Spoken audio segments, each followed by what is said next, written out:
Not quite the Olympic flame, but it is ours. Good morning, everybody. Good morning. Welcome to the new faces, and my God, all the old ones. Oh my God, hello, hello, hello. Well, we're off and running.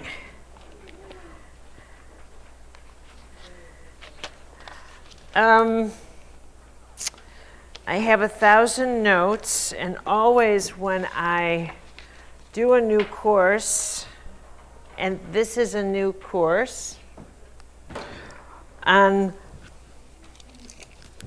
Defy Gravity, on the graces and the shadows of the soul.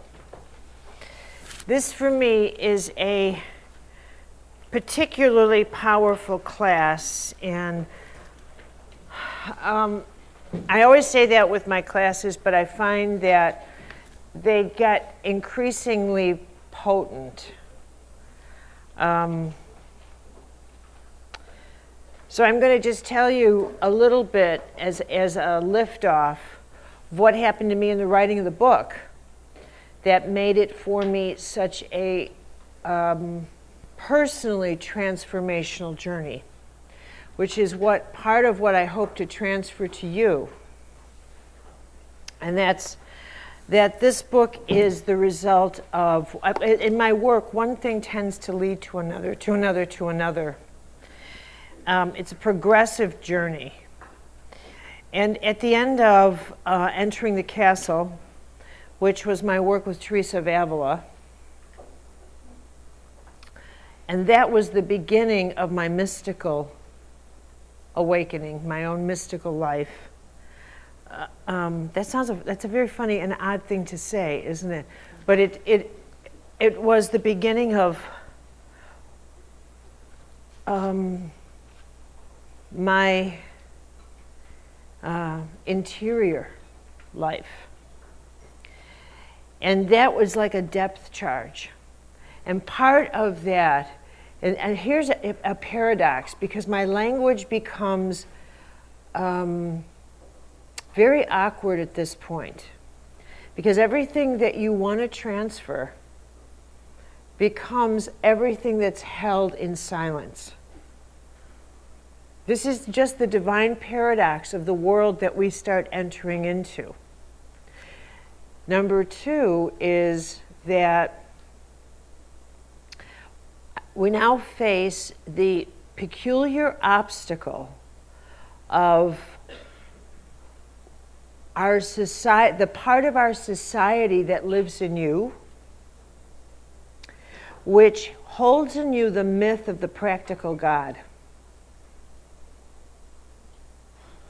And the practical God in you says what you study has to have a practical outcome. That transfers to you into how you pray. That transfers into how you do everything. And as you'll discover as we proceed this weekend, it also transfers into how you suffer, the practicalities of your sufferings. And even the practicalities of your addictions, whether or not they're practical. You'll let people get away with practical addictions, but not outrageous and impractical ones. I assure you. But when it comes to matters of the soul and matters of God, our myth of God is based on work, more on the work ethic than on the faith ethic. I worked for my money. Therefore, whatever I invest in has to have a practical outcome, including a retreat. By God, where's the practical outcome? And it better be fast, and it better be quick, and I better have something to show for it, and it better be now, by God. Ergo, the questions I've received in my life, such as, do you have prayers that work? Do these prayers work? And this explains the nonsensical emails people send. Send this in 3 days and something good will happen. This is a practical email. Say this prayer and in 7 days something good will happen. And there you are, waiting for something good to happen, instead of looking at it like the unmitigated crap that it is and deleting it. Or actually thinking that a book that is absolute blatant blasphemy like The Secret and burning it like it should be is actually a bestseller, because it looks like it has a practical, it can get you something. I can have wealth out of this. See, God's practical. God can make me wealthy. Which is why the deeper one pursues spirituality and you shift from the ego level to the soul, terror strikes. Because you realize you're going, some part of you says, I'm now going into the impractical and the unreasonable. And now you're tackling you. You're tackling the core of you. Not for any practical reasons. Someone says, why are you doing this? You're now in the territory of, I don't have a why you will ever understand. I don't have a why that you will understand. This isn't about practicality anymore. This isn't about what it will gain me in the earth, but what it will gain me within myself. Now that shifts the world within you, within where you want to dwell and how you want to, for example, engage with suffering itself. Let's just take that one piece of the pie. Let's pause for 1 second and enter into the nature of suffering, which is something we're going to visit. But just for a second, let's reflect on how much of your life, of your day, of your week, of your month, has anything to do with suffering. How much you hurt, how much you're afraid of hurting, how much you've been hurt, other people's suffering, how much is consumed by that one thing. Just 10%, 20, 30, 50, talk to me. Just for the hell of it, how much? Give it a ballpark it. Every day. Every day. None for you? Are you saying none? 85 on you. And I'm sorry, your name again? Tell me one more time. Kai, the lady. Yeah. Catherine. Catherine. Right, okay, but there's suffering. Okay, but the suffering of others, that's still suffering. Okay, so give me a ballpark it. How would you say that in French? Ballpark it. À la louche. Maybe 30%. Okay, 30. Okay. Give it to me. 70? But Cornelia, in which way? Your own? Both. Okay? 15. Okay, so I'm going to just break it down here. Say, how many of you spend, and mind you, if I had you one-on-one, I'd get you to change that. You don't know me yet. Wait. Because I'm asking you a depth charge question, and you are reacting to it instead of reflecting on it. And there is a big, huge, great big, huge difference between taking in a question like that and reflecting on it instead of reacting to it. This is a question that is threatening as opposed to comforting. And so when a question is threatening, you react to it and you push it out. Oh, no, no, no, no. I just look at your body language. Squeeze it out of you. Suffering, I don't like it. No, it's out there. I don't want to suffer. I can't bear the thought of it. It's nowhere near me.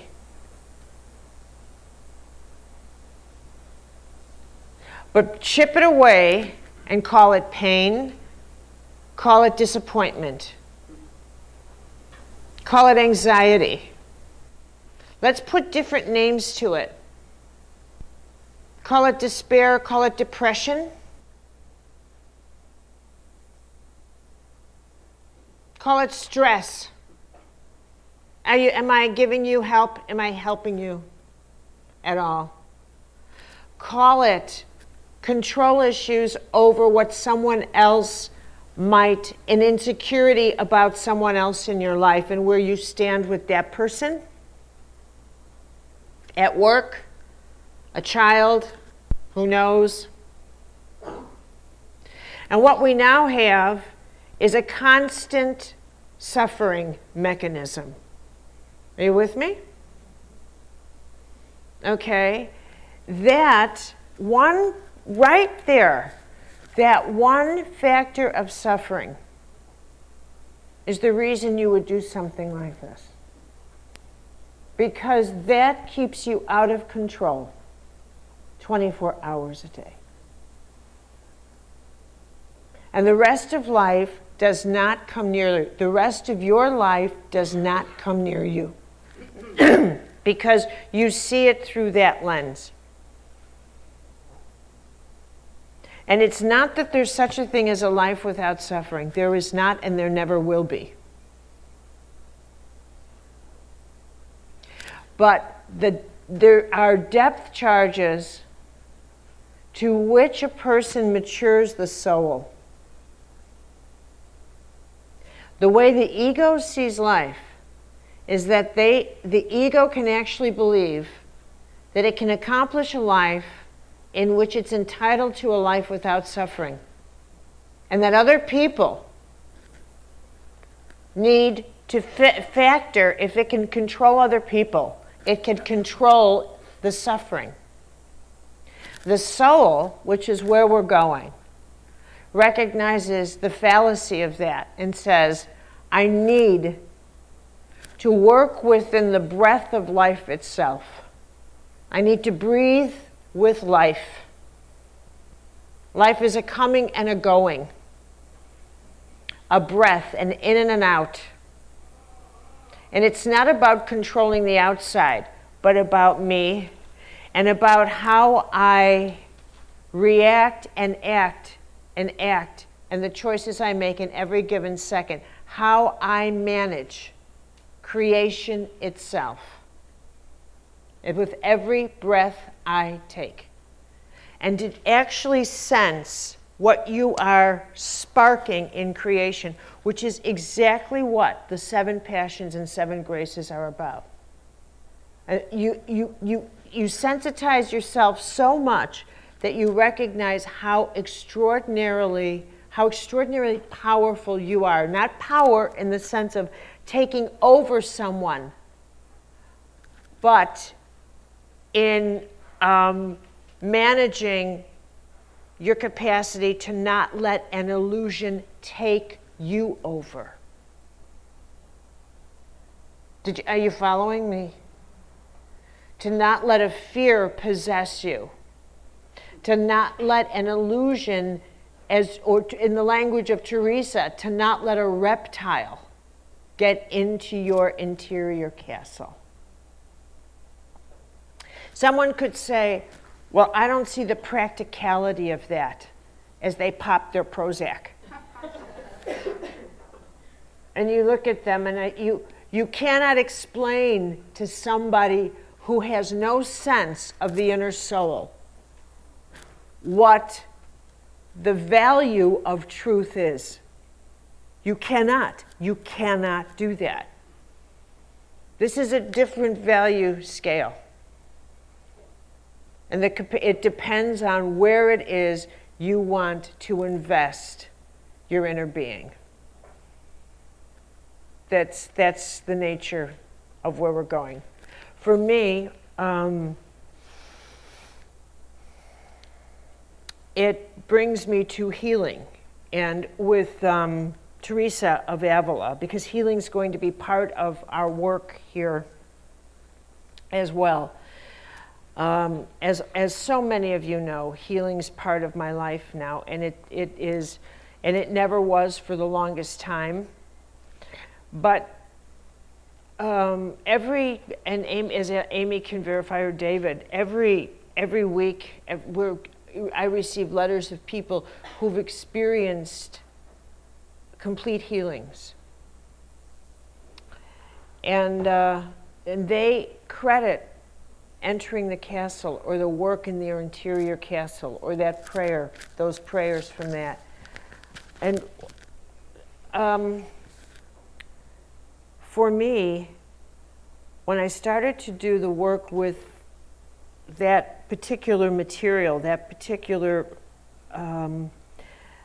teaching, the work of Teresa of Avila through entering the castle, and I started to observe people actually healing in the workshops.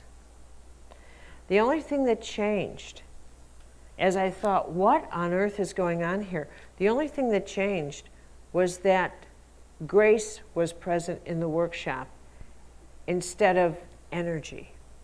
Now this is a big deal here. It may not sound like a big deal, but it's a great, big, huge, big deal. Okay? And as we'll go on to explain through the rest of the workshop,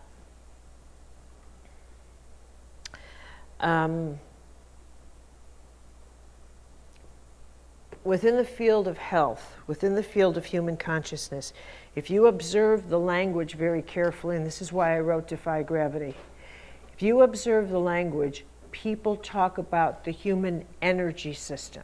I've done that. I do that. They talk about energy around the body.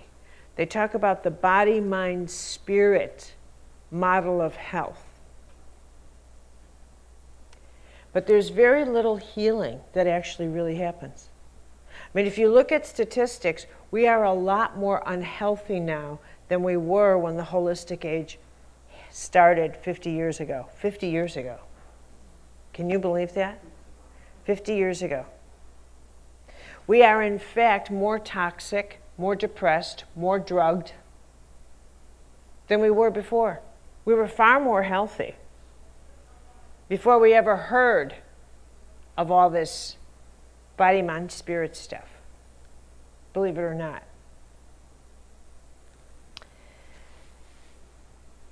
Part of the reason I think the body, mind, spirit model has never worked, certainly never worked well, is that we never really engaged the soul or the spirit, but rather paradoxically, we threw it out.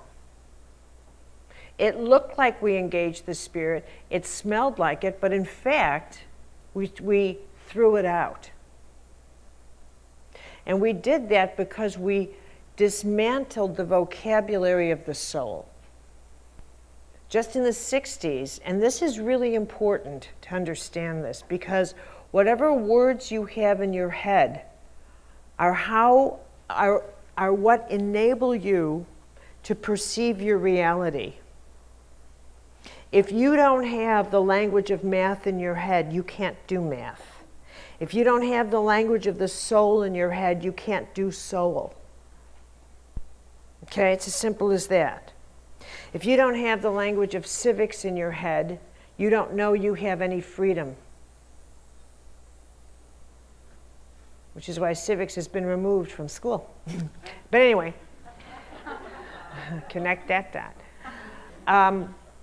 The language of the soul, words like blasphemy, sacrilege, sin, evil, conscience, very significant words were tossed out. Sacred, sacraments, very significant words were tossed out because they were too traditional. And in a sense of our feeling like we could kind of make up any ritual, make up anything we wanted, no matter what religion, no matter what tradition. We could just kind of hang out, hum by a tree, do whatever we wanted. That we could enact any ritual we wanted and have that power just kind of flow through us on command. Under the full moon, under a quarter moon, this, that, this, that, this, that. And what happened was we turned the sacred into a hobby. Maybe we'll show up, maybe we won't. Let's call it goddess. I'm a feminist. I don't like the word. The word offends me. So now we added more earth politics to the feminist movement. We started that stuff. But it doesn't matter. All that you have to understand is that we dismantled the sacred. And then what we did was we wove it together with holistic medicine. So suddenly, a spiritual experience was woven together with a massage.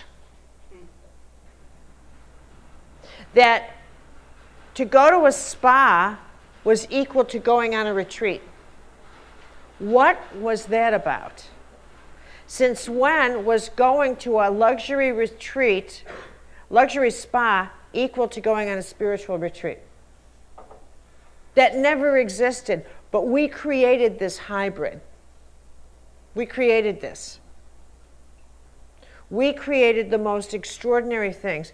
As the communities developed, we started to do yoga, not for the way yoga was meant to be, but to lower stress. I want you to go to India and look up any yoga text, any great tradition, and show where it says, do it in between multitasking at lunchtime to lower stress, and that's where yoga comes from.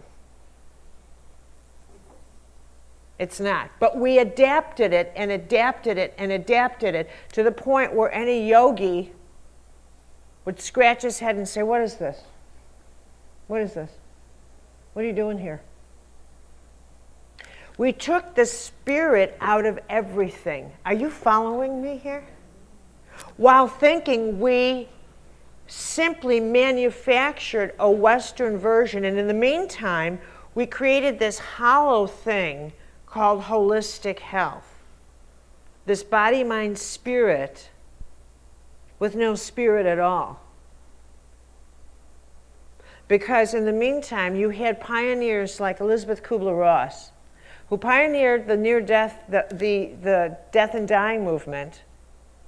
And pretty soon, Elizabeth, who I knew real well, by the way, I knew this feisty little creature. Pretty soon we went back to being death phobic. For people so determined in spirituality to get in touch with their spirit, we banned any discussion of death, any discussion of dying, any discussion of anything along that lines because it was just too negative. So what we did was we took this part of ourselves called spirit, whatever part it was, and we reduced it, and here we go, to the language of energy. Get your energy positive. Not your spirit and not your soul. Don't go there. No, no, no, no. That's either too Christian or too Catholic, but don't you go using that language. It is actually, let's just call it energy. That's nice and neutral. Doesn't offend anybody. But also has no presentation of the sacred. There's nothing sacred or holy about that word. It's simply energy. There's no reverence required. No respect even. You don't even have to respect that word. It's just energy. Okay? Has no implication of the sacred, no implication of miracle, no implication of holy, no implication of, here's your operative word, folks, power. Energy has no power. It just is. Okay, so now you have this notion of energy, And what we do is we have to build our energy. Why do we have to do that? So that our body does not age, so that this piece of carcass can defy the laws of gravity. So that the carcass can defy the laws of gravity. So that the carcass doesn't age, doesn't get sick, doesn't do anything that flesh does. So that it doesn't become the harbor for all of our misery that's stuck in your tissue because you're just so unhappy. That's what it's doing in there. So that you don't decay. How old are you anyway? For Christ's sake, at some point you're going to look 80. Will you give up the ghost?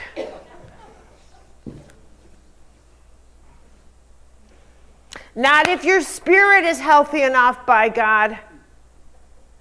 Watch what you put in that carcass. Don't feed that carcass any, just stay vegetarian. A vegetarian carcass is a happy carcass. Don't feed it any meat. Make sure your carcass does all the right things. And it will feed it a lot of vegetables. A vegetarian carcass is the best one. Look at what we did. Look at this propaganda and nonsense. Do you see what we've done? Are you with me here? Now, if all the nonsense that we've created so that our carcasses could go on forever was true, 98% of the world would be dead. Dead. Because 60% of the world, certainly, why isn't all of Haiti dead? Long even before the earthquake, now that you know how they've been living. Where are their 3 balanced vegetarian meals per day? All organic. Those people were lucky to eat out of garbage cans. Why aren't they dead? Why isn't half of Africa dead? Where's their organic food? And all their vitamins? And all their massages? Why aren't all these people dead? Why aren't all these negative people and hostile people diseased? Don't you think it's about time we sit back and say, you know, I think we're missing a link here. If we think that all of this system that we've concocted in our head about vegetables equaling disease and health is everything it's cracked up to be. People, this is so typical of the West, trying to control outcomes, that we've shoved them into vegetables and decided if we blend these 6 vegetables, we will control the whole of our karma. Do you understand? This is so typical of us. We will do anything to control outcomes and come up with the most outrageous way of thinking. Am I saying go ahead and eat McDonald's? No, but there'd be a lot of people who are dead. They may be seriously overweight, but they should be dead by now.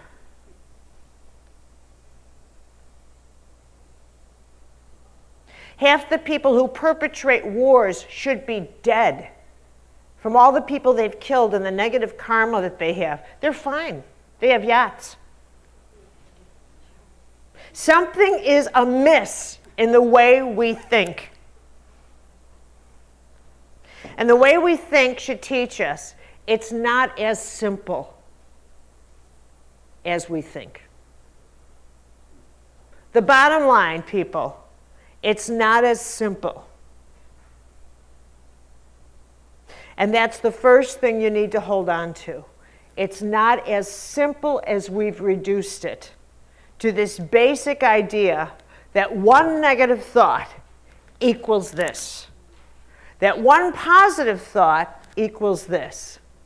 Nothing is obvious. Nothing is simple. Nothing whatsoever. And number 3 is, you will never, ever, ever be able to explain the way the universe works. Certainly not yours, and definitely not the whole. So to try to reduce it to a simple thing, that this equals this, is the most ridiculous thing any of us can do.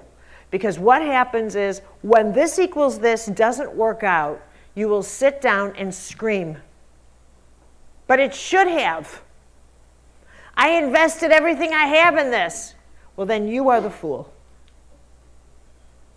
You are the fool. Because there's no such thing as a formula that guarantees any outcomes in this world except what I just told you. There's no such thing. That one you can count on. The absolute of absolutes is that there is no absolute. That one you can count on. And why I tell you that is that your mind can't deal with that, but your soul can. Your mind will continually go back to, wow, I'm out of here. I have got to have absolutes. I've got to have something. I've got to have something. And we live in a world of absolutes. But they will always shatter. They will always shatter, and from that you'll always suffer. Let's go back to suffering. And therein lies the suffering. You following this whole cycle? So if you look at where a lot of pain in your life comes from, it's that, just like in the great Buddha, you thought something was other than what it was. You thought something was going to be fair. You thought something was going to work out in a certain way. And things did not turn out, or someone did not turn out, or a weakness in yourself that I thought I could count on myself. I'm going to hit a pause button. Are you following this so far? Okay. Part 2 is, which we'll get to, and I'm not sure where, because I have so much else I've got to drop in. But part 2 is the world we live in that is built and based upon what we do with our suffering is a whole nother matter. And what I realized when I was writing Defy Gravity is that the human nature is to take suffering and transfer it. And this is where we get into our dark shadow passions. If I'm angry, I'll punish you for it. I will transfer it for it. If I'm having a bad, miserable February, someone's going to pay the price for it. Because it's not me, because I am not staying in this bad February. I had to get out last week, for example, because I thought someone's going to pay the price for this month, and it's not me. I didn't say it was your fault. I just said I'm going to abuse you. Okay? Because it's bad, and I'm out of here. But you could feel yourself beginning to rumble. You could feel yourself like, uh-oh, it's getting bad. Someone's head's going to fly. I'm not fussy. Give me my notebook. Give me my phone book. Give me, start with the A's. Whoever answers the phone. All right? But you can feel you're going to take it out on someone. Okay? What I realized when I wrote this is I did that. I do that. I do that. I did that. And I said, oh man, this is bad. This is big bad, not little bad. But it was through that I finally understood the power, the mystical force of forgiveness. I got it. I got it. And that's when I saw the power of the graces. It wasn't until I got that I saw, holy mackerel, that's why what a grace is to me, and this is, again, a challenge in vocabulary because at some point, words are inadequate. Okay? Just like if you try and describe something or someone you love, at some point, words are inadequate and you have to shift to metaphor. But if you think about a grace like, let's say, understanding, which is the third grace. Understanding at the ego level. This is the difference between spirit and soul. The ego understands God only through the spirit, how it projects and how it makes God up. God the practical, God the business person, God the employer. Understanding at the ego level is this: you better understand me. You're not listening to me. Just let my point is, I have this friend, I could wring her neck, because when she talks, it's like, my point is, you better understand me about how bad February is. Because it's all about me. It's all about me. You got to understand that I can't take it. Here, let's go with the grace. Let's go with the grace. The grace of understanding blows the door off your ego. Now, this is where it's great, big, huge to get. And this is where forgiveness comes in. Now, we're going to go into a high-level mystical realm, and I'm only setting the groundwork here. But the ego says, whoa, whoa, whoa, whoa, whoa, whoa, whoa, whoa, whoa, whoa. No. Because what you're suggesting is that you get rid of me, you forget about me, you erase me, and I can't participate in this discussion. The soul says, no, get out of my way. The soul says, grace is, let me see clearly. Give me the grace to understand the truth of what's really going on here. Do you ever have one of those moments where you say, whoa, whoa, whoa, whoa, whoa, you know what's really going on here? And if you are present enough to get that, you'll just say, whoa, whoa, whoa, stop this. Stop this discussion completely. What's really going on here has nothing to do with what we're arguing about. What's really going on here is this. So let's, and this, or that's one version, but it's even higher than that. What's really going on here is there's a truth that needs to come down that deals with both of us. It's not always, because otherwise both of us would not be involved. And that truth takes both of us to ignite. Otherwise, we both wouldn't be here. Always a grace brings two, or whoever is there, to a next and fuller place of transformation. Did you hear? It's such an extraordinary moment of transition. Such a beautiful, extraordinary moment of transition. But if your ego is hell-bent on pummeling someone, you can't get there. If your ego is hell-bent on, I've got to be right, this person better understand me, you won't get there. And that's when you have to look at yourself and say, Jesus, I will fight to the death, and it doesn't matter if I'm right or not, I simply got to win. And that's when you start looking at yourself and say, whoa, this is really something. This is when we have to route ourselves into, I've got what it takes to pull out a weapon. Yeah, I do. That weapon may be verbal. That weapon may be psychic. I got to look at that. And that is what John of the Cross calls the second part, the passive part of the dark night of the soul. And that's where we're going, all of that. Because you'll never be able to fully release a grace to someone, ever, like the grace of understanding or the grace of reverence, if in fact you could also pull out a knife. See what I mean?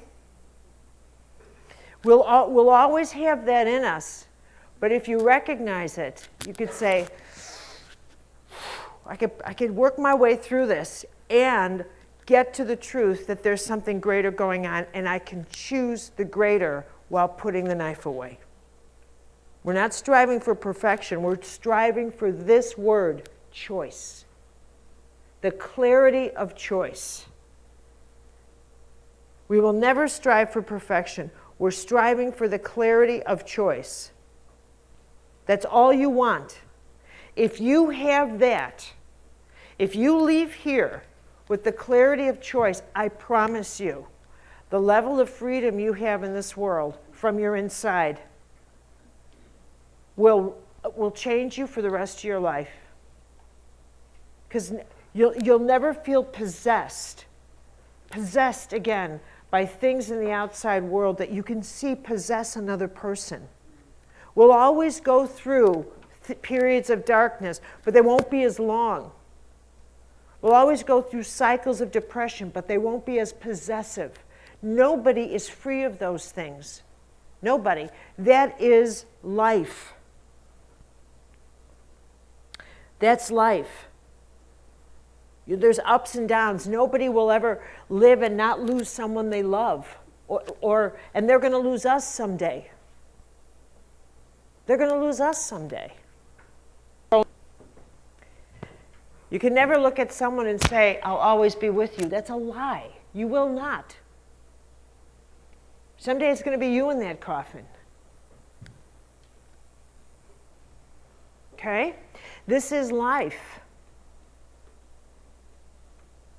But what we can do is arm ourselves with that kind of mystical clarity that says, the one thing I will not do is live a life wanting life to be other than what it is. That kind of pain you don't need.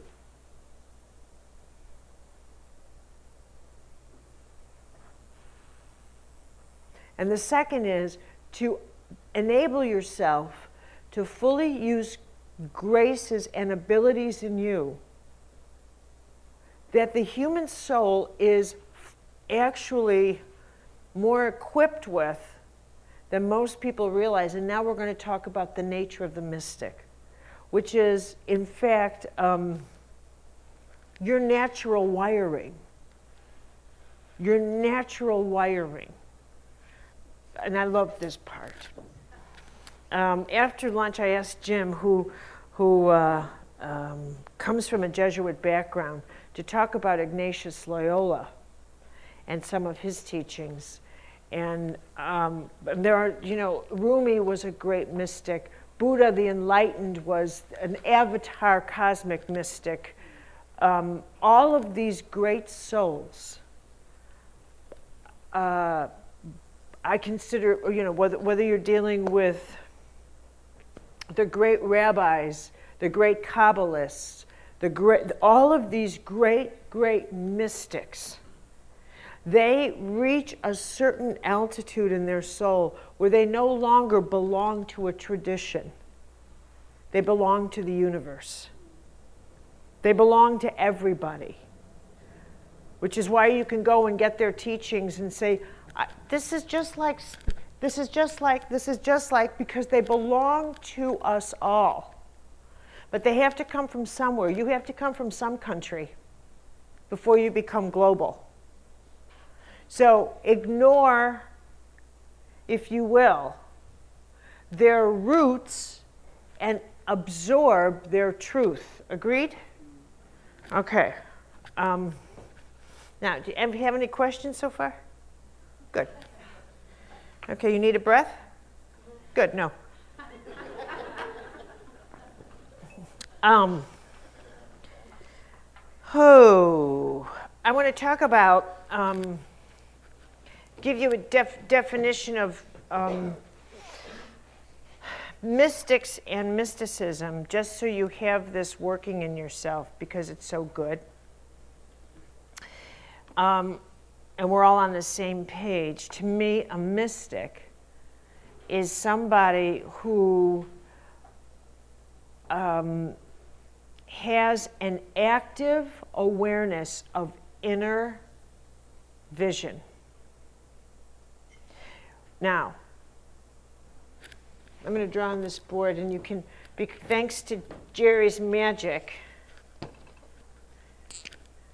because so many of you have not been with me before,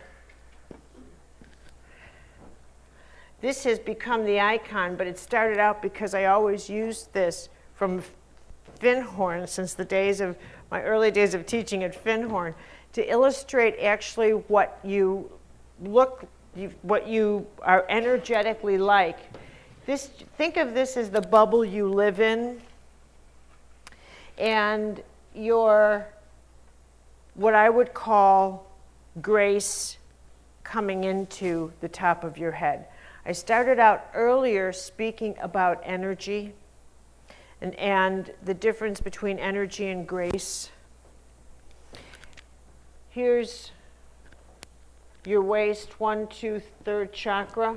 We're going to put the chakras this way as well. 1, 2, 3, 4, 5, 6, 7, 8, 9. Aries, Pisces, Aquarius. Okay.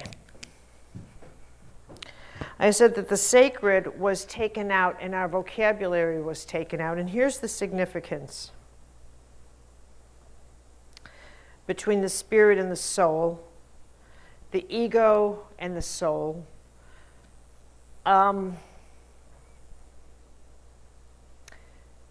mystical experience is one that takes a person from chattering about God to having an experience of the power and the nature of the divine. The best way that I can compare this is for those of you who are parents. How many of you are parents? All right, so how many of you have a version of parents? You're parents of a pet. Suze, put your hands up. Okay, that would be me. I have Abby. But let's say if someone talks to you ahead of time about about what it was like, were any of you one of those smarty pants before you had a child saying, when I become a parent, I'm going to be like this and this and this, and I'm never going to do this, and I'm never going to do this, and I don't get why you people are so possessive. Did you ever pull that off? And then you became a parent? Are you anything like what you said you were going to be like? Any of you? Okay. And what changed? The experience, the power, the actual, here's the word, animation. You went from a mental concept that was built upon theory, and the theory was built around practicality, what suited you. Now substitute God in there. Just put God in there. Just take out parent, take out anything else you've never really experienced, and drop it in there. And it's all projection and illusion. You've simply carved something that's based out of arrogance, the absence of information, the absence of responsibility, the absence of power, the absence of animation, and then the experience got animated. It became real. All 7 chakras got engaged. You fired up on all 7. A force went through you, greater than you, and took charge of you, that you could not yourself control. If someone said, I want you to extinguish or lower the flame of love that you feel for your child, I order you to do that. Do it. The force is greater than you. Is it greater than you? Can you control it? So it's greater than you. So where does it come from? So it's greater than you. So who put it there? Where did it come from? Organic? What are you saying to me? Did it just pop like a fizzy through the organic channel of giving birth like an animal? You need to think this through for a minute. So you're telling me you can't simply deregulate it? So if something happened, you couldn't turn it off no matter what happened to this child. The child moves 5,000 miles away from you, and you can't turn this off? Is that what you're saying to me? Out of sight, out of mind, but not out of heart? I see. I see. So you have no control over this force now. It controls you? Is that what you're saying? That's a mystical experience. It possesses you more than you possess it. It shapes you more than you shape it. From the moment you had the child, the force of that shaped you more than you shaped it.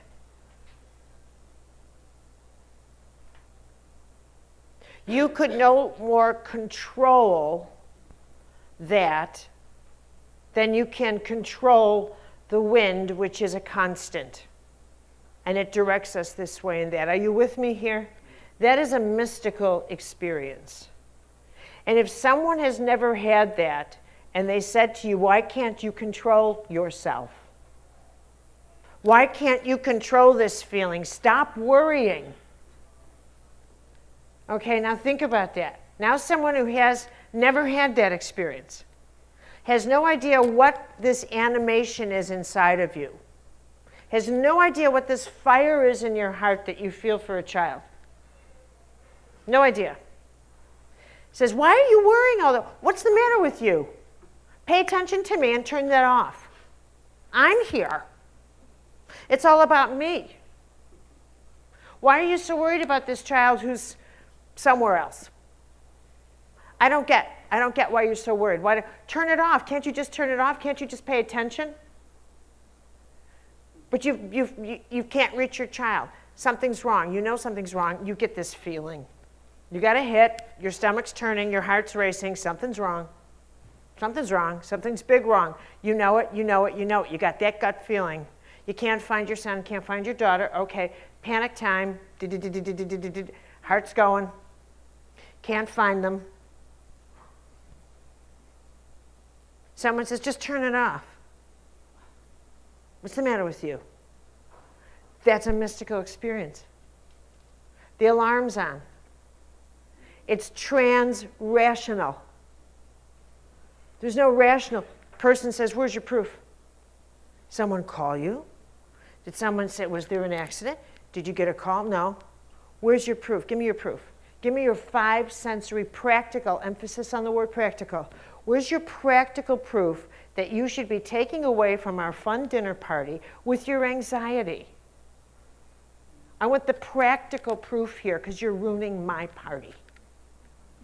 There's nothing practical. You're having a mystical attack.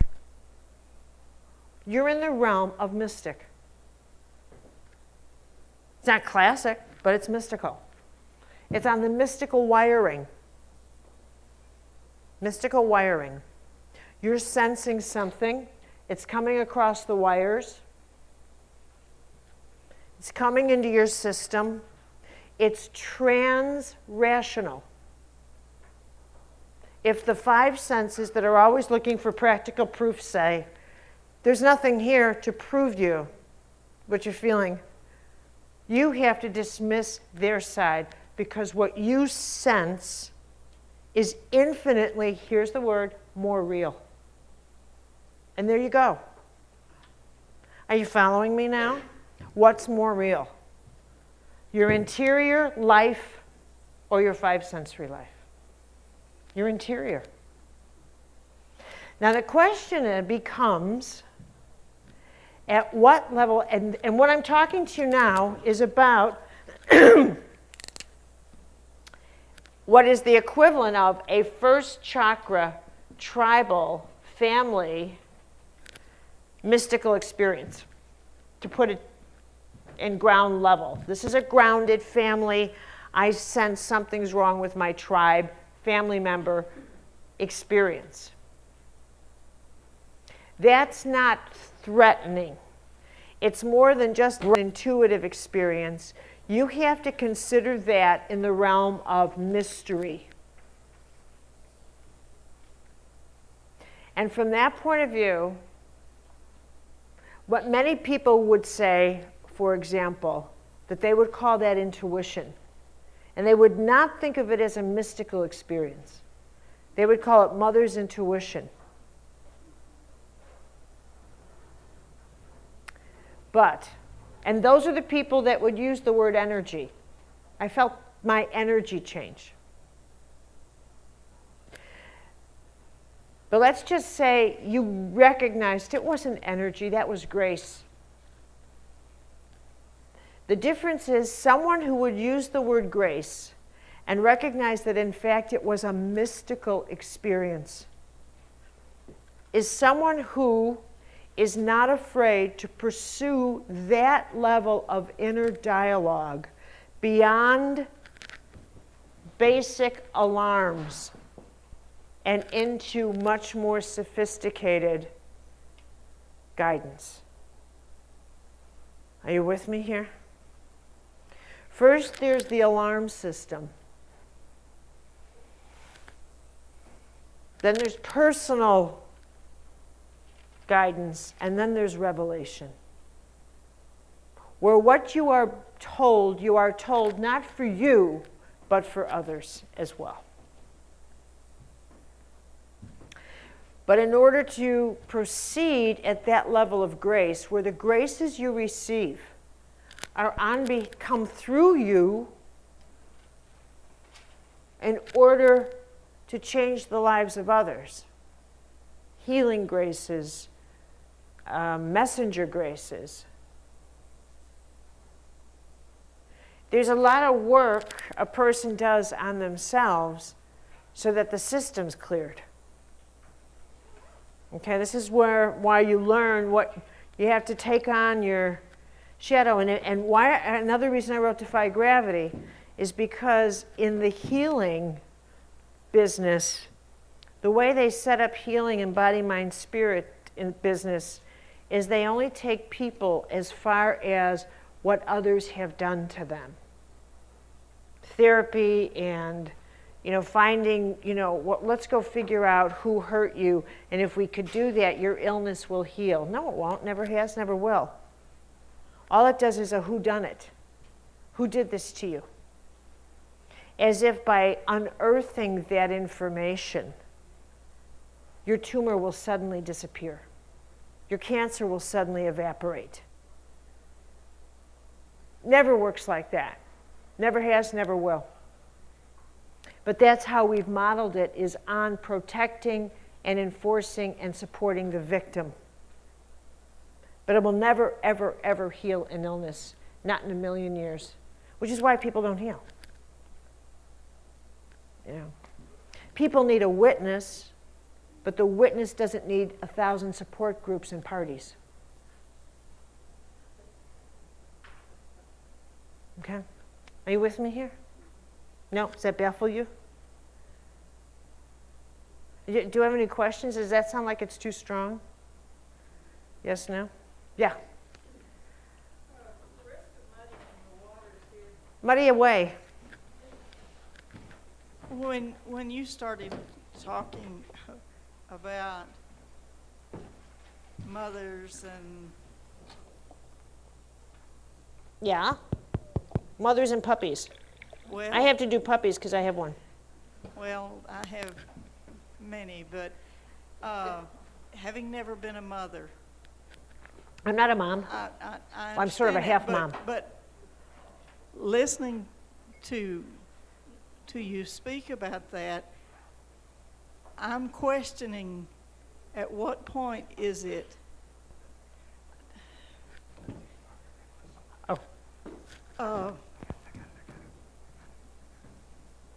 what came to my mind when you're talking this is, how do you know that this is not how do you separate the addiction, the ego? I mean, No, just start here. if you can't, I don't even know how to phrase it, because there's the way you explained it, it sounds very one-dimensional. And What's the it? Tell me the it.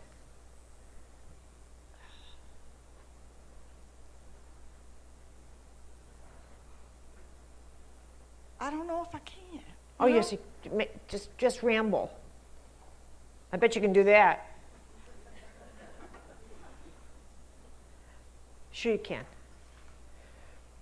Because nothing's one-dimensional. So if I've explained it one-dimensional, I haven't done my job. I can understand when you're saying, okay, I feel there's something wrong with my child.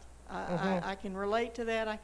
I personally cannot experience that because I don't have any children, Right, but I right. understand that such things happen. Right. But what I was hearing you say initially was, where's the line between ego and So? a, Ego and addiction? well, I keep thinking of these people that are so addicted to controlling their children or controlling others or having some they got to know what their kids are doing all the time, or they got to know what their spouse is doing. They got to know what everybody's doing all the time. Right. Where do you separate that personal Insecure ego-driven, fever. Yeah. from and how do you distinguish that part from An intuitive the hit. mystical yeah. Okay, And- we got it. And when you moved So you made it. You know, when you moved up to Amy. a different chakra here, when you were talking about, you know, I personally had what I thought absolute. I was offered a job. I was happy with the job I was in. I was I didn't even want to go to the interview. I canceled the interview, but the recruiter kept saying, no, you need to go to this interview. I went, they hired me on the spot. I was convinced. When I left, this was what I was supposed to do. This was and for the 2 weeks that I stayed in my other job, I had no question. Okay, But I'm in that job now. I've been there for a year, and now I'm questioning. Was that my ego telling me that to take that job?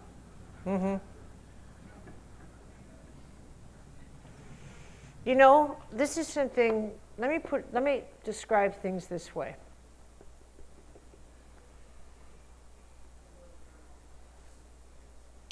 I think that for every one thing we do, there's 30 reasons. Honestly, I do. Honestly, I do. I don't think there is one logical reason. You would say, is that my ego? Probably. Is that my soul? Yes, as well. I just don't think there's one reason anymore, and I don't think that one reason is logical. I just don't think. I think that there is never one reason why anything happens as it does, ever. And I think that is one of the reasons why people suffer, is that they look for the one reason, and they think the ego is a simple instrument of a one reason thing, when in fact you have to think of it like a mystical hologram. For example, just to give you something to ponder on, that if you really do it right, should blow you right out of the water, which is how many reasons really put you in that chair right now? How many? How many threads connect you to the chair you're sitting in right now? How many? You can think, well, I just saw this workshop advertised, or I really like your work, or whatever. Okay, I'll take that one. But I actually could tie this to the revolution in China with Mao Zedong. Even that thread's connected to this chair. Why? Because my research is connected to that. I could build a hologram around you so big to show you how much is connected to the chair you're sitting in.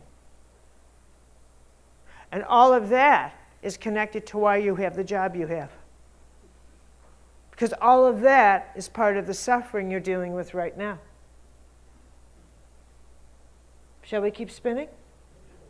And all of that is connected to who you might meet a year from now.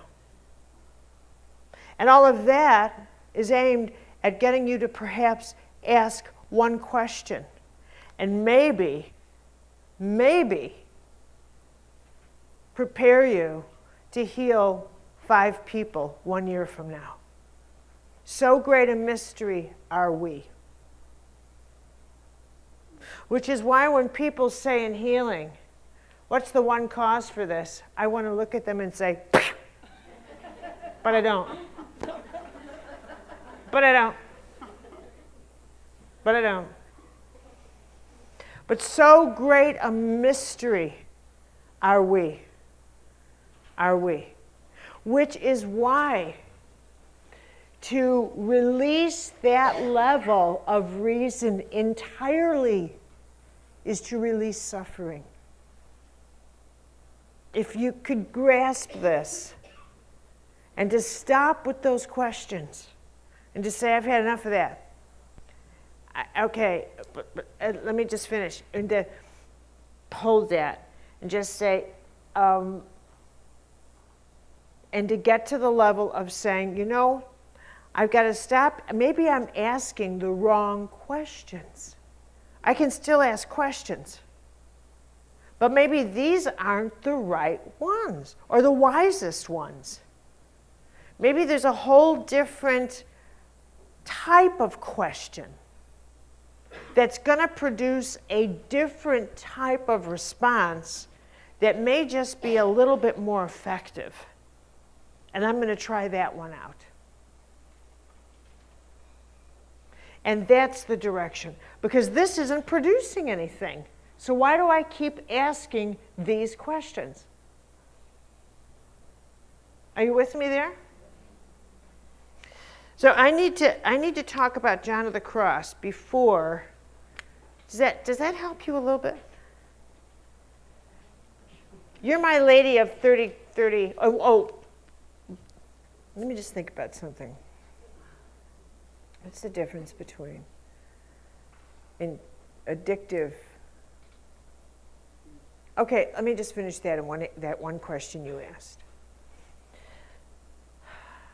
Somebody who has obsessive power issues with someone, obsessive control,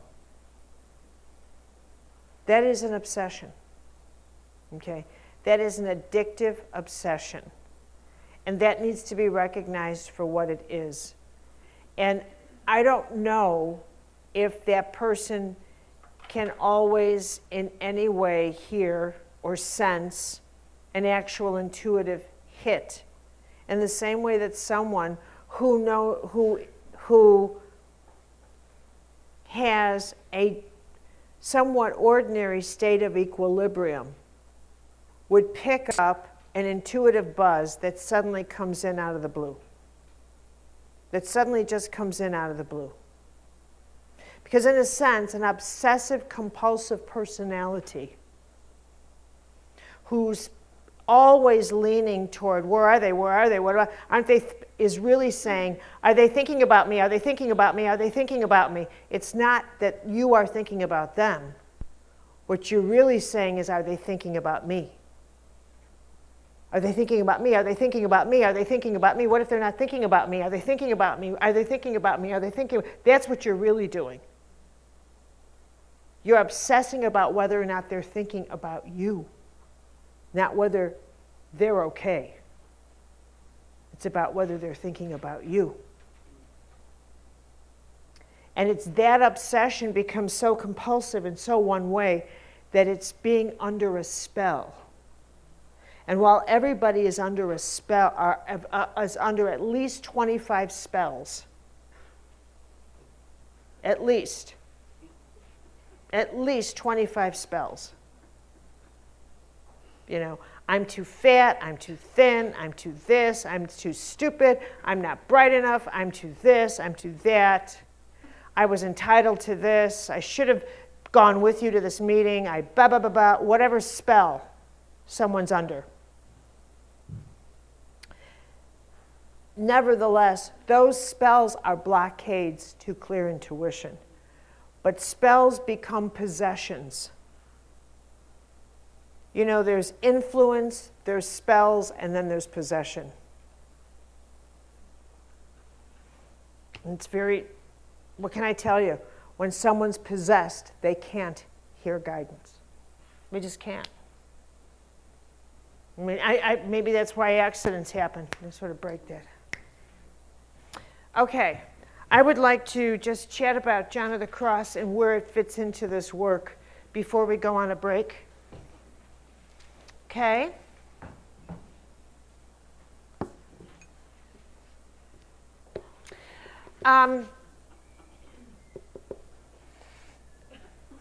When I decided to write this book about talking about all the things in healing that I felt needed to be discussed, like all the myths about how the body, mind, how the New Age, to me, needed to be challenged, and all this nonsense people believe about how the mind heals everything. And I was just in a Borders. There's a whole table of mind books. Use your mind for this, use your mind. I mean, it's just appalling to me. Just appalling. How the mind makes you happy, 3 ways to make the mind do back somersaults, and you know, all this other garbage. But it certainly is where we have put all of our energy into thinking that the mind is our way of getting out of everything. And all healing techniques are essentially mind-based. So for all this body, mind, spirit hoopla, we simply retreated right back into the mind and said, let's go on in the mind and figure out a mind way, when in fact your mind is the sick instrument. So you're going in the mind to make it better, using the mind to make it better, thinking the mind can make you better. Which is not unlike saying, to fix your broken leg, walk on it. Do you see how silly this is? And then you tell your mind it's got to go forgive the people on earth that in fact harmed you, while you never looking at who you want to hurt, because that's too negative. I mean, the preposterousness of how we've set it up is beyond description to me. And the idea that the mind, you can just will your way out of cancer, by God I will, while also being the world's most undisciplined people. While having no will at all to go to the gym, while having no will at all to even get your tuchus off a chair, you're going to will your way through a disease. Do you see what I'm saying here? It is so preposterous to me, the way we've set this up. It's all healing for our convenience. If it's inconvenient, we don't want it. It's just too much effort. It's also a big, bogus bunch of nonsense. So as I looked at this and thought, I got to just write about this, because there's no truth to it. The people that I have seen heal have gone a complete other route, and their healings have been complete.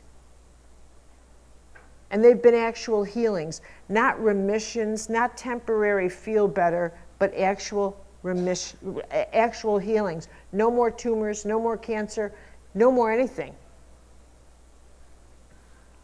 In the process of that, I took a look at the work of John of the Cross, and I thought one of the characteristics of the people of the journey of healing is that every person has gone through some measure of the dark night of the soul. Now, that phrase has become part of our modern lexicon. People frequently say, I'm in a dark night. I'm in a dark night. How many of you have ever said that or felt that you were in a dark night? Okay, how many of you don't relate to that at all? No sense of what a dark night is. So all of you would say you've experienced a dark night of the soul, more or less? Okay. Well, you know, do most of you know who John of the Cross is or was? Okay. It's important for me just to get us all on the same track with him because he plays such a major role here. He was a 16th century Carmelite priest. He was, at the age of 25, became Teresa of Avila's spiritual director. She was then 52. He was very little. He was 5 feet tall, they think perhaps because of malnutrition. His story, his whole story is wildly, richly important, and if we have extra time someday this weekend, I'll tell you the rest of it. But suffice to say, this is what's germane to us.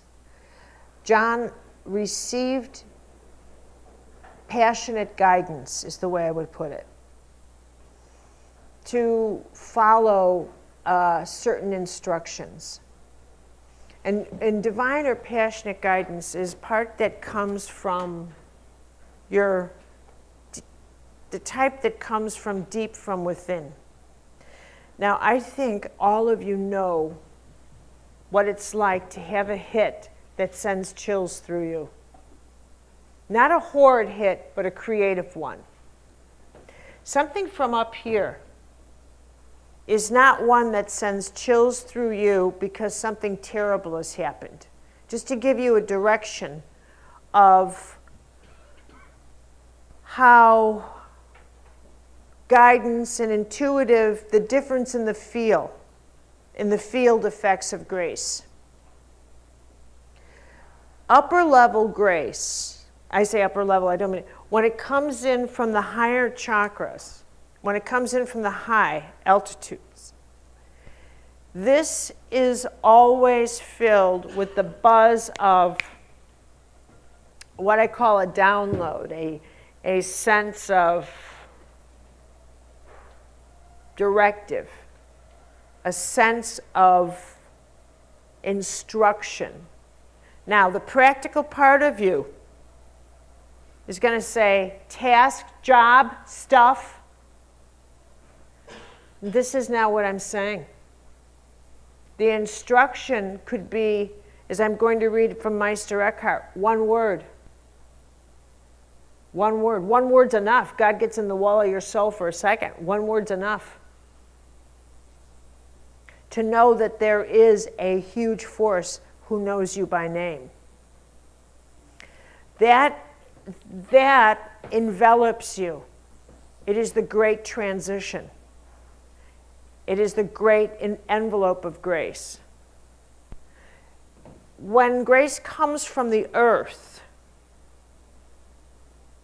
this is when you have this sense of your earth, it's earth-moving grace. And it's very different. It's just like the two different ways our psychic fields operate. In the morning, you operate out of habit. After 4 o'clock, you want to operate by choice. Do you understand me? And if those two cycles are interfered with, you will become a monster. So let me say it again. In the morning, your psychic fields must operate out of habit. You are a creature of habit. After 4 o'clock, you become a creature of choice. Isn't that fascinating? That's because in the morning, you operate out of your mind, and at 4 o'clock, you operate out of your heart.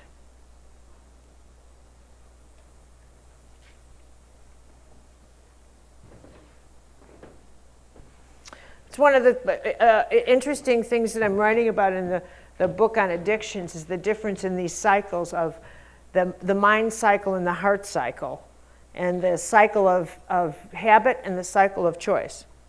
It's good stuff. Yeah. Well, hi there.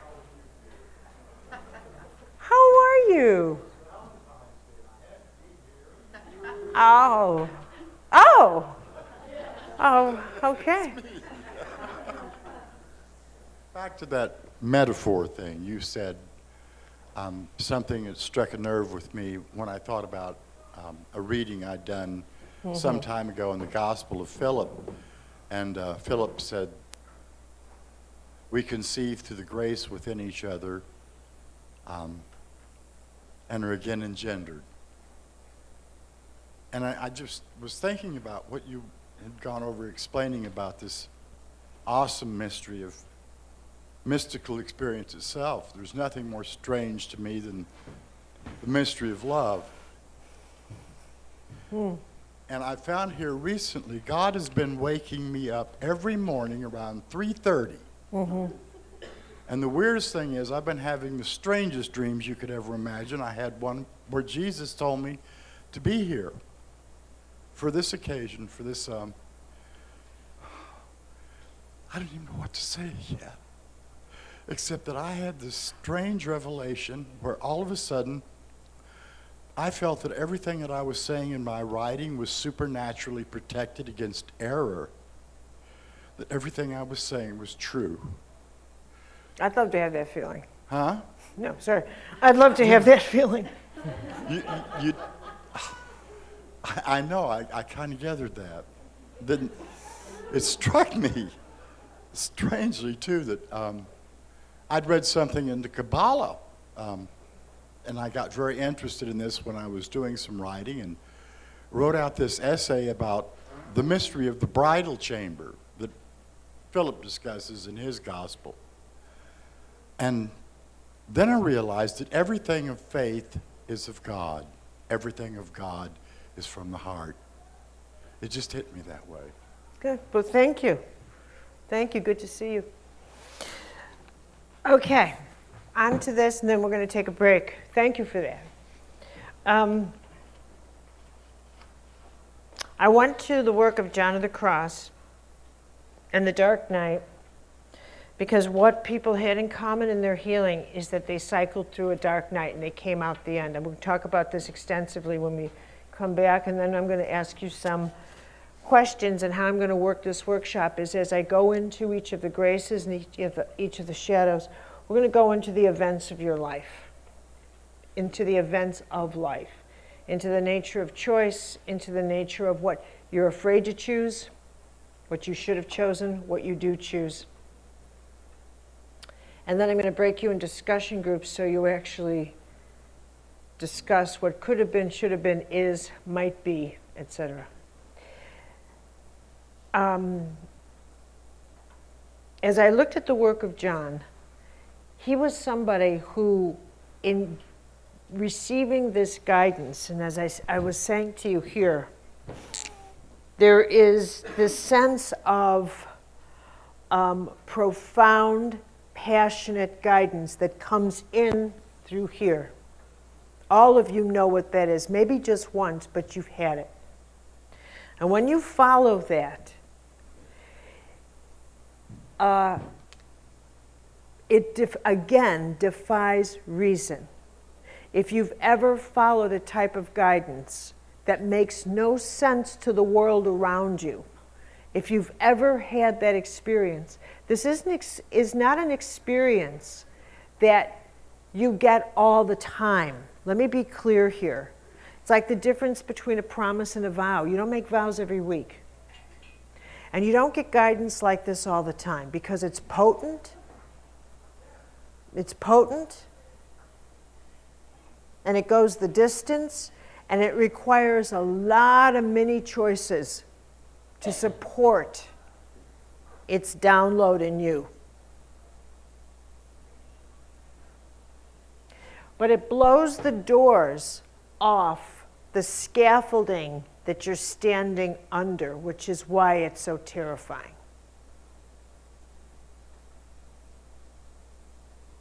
You see the structure of it? It's going to blow the doors off. And what most people look for is this guidance to come in through this so they could see where they're going. And it never comes that way.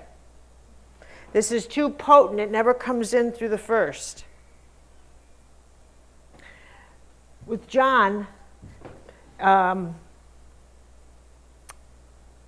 he was arrested by his fellow Carmelites, very seriously abused. It's a long story. He got out. But in the process of the abuse, this is where it applies to all the people that go through healing and to all people in the dark night. And this is what I found so extraordinary in terms of how his work applies to us, to healing, to the stages of life challenges, to all transitions. And that's that in the dark night, he says there's two stages. The first is the active stage, or what he calls the night of the senses, in which in any crisis that we're in, whether it's a life crisis, a health crisis, personal, whatever it is, the first stage is that our five senses, our mind, our senses, everything, will try to make sense of it. And we will fight the system. And of course, his conclusion is you can't make sense of it. That is a mystical truth. But our whole therapy system is designed to make sense of it. And when I saw that, I thought this is absolute brilliant genius. The higher mystical truth is that you can never make sense of it. And our whole healing system is designed to make sense of it. Do you see the contradiction? And he says, you will sit in that horror, that chamber of horrors, for as long as you need to, screaming, but why, but why? And in particular, if you felt that you were following and doing the right thing.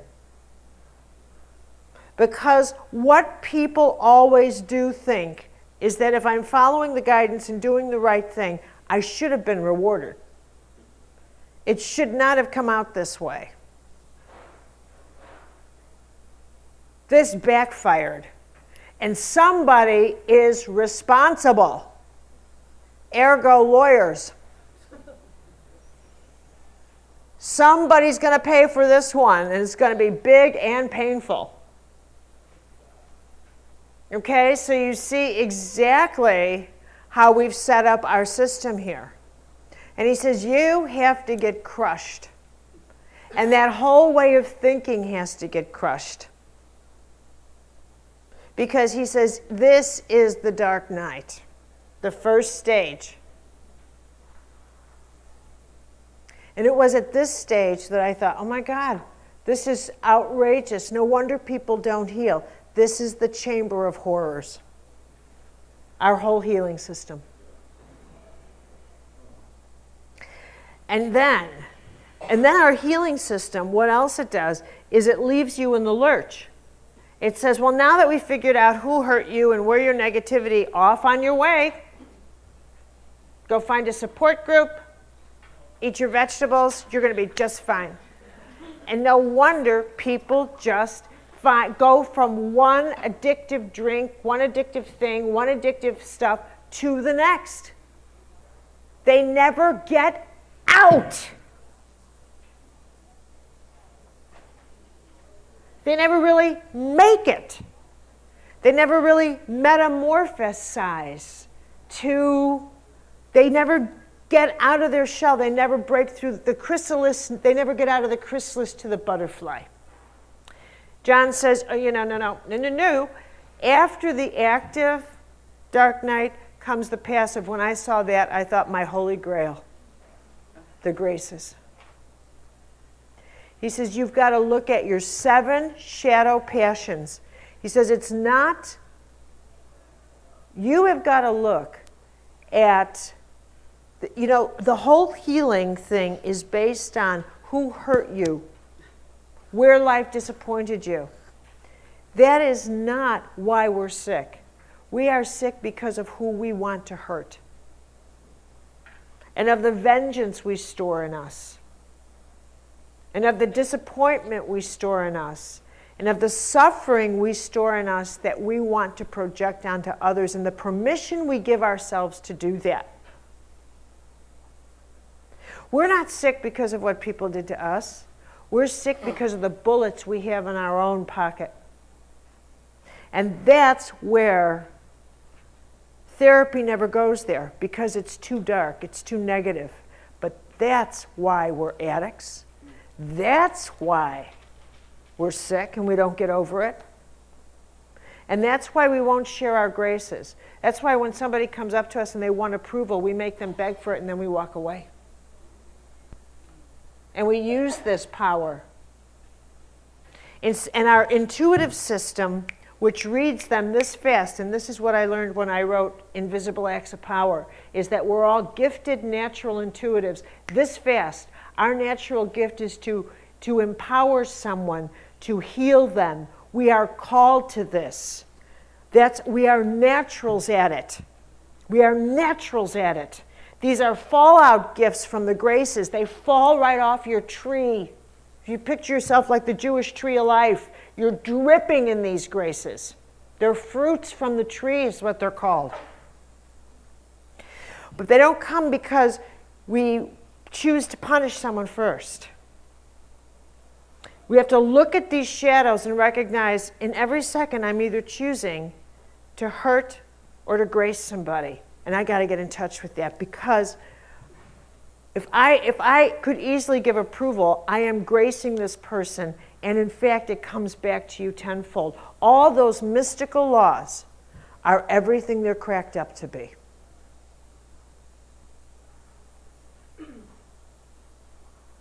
And then you find that I just, by virtue of what I do, is healing.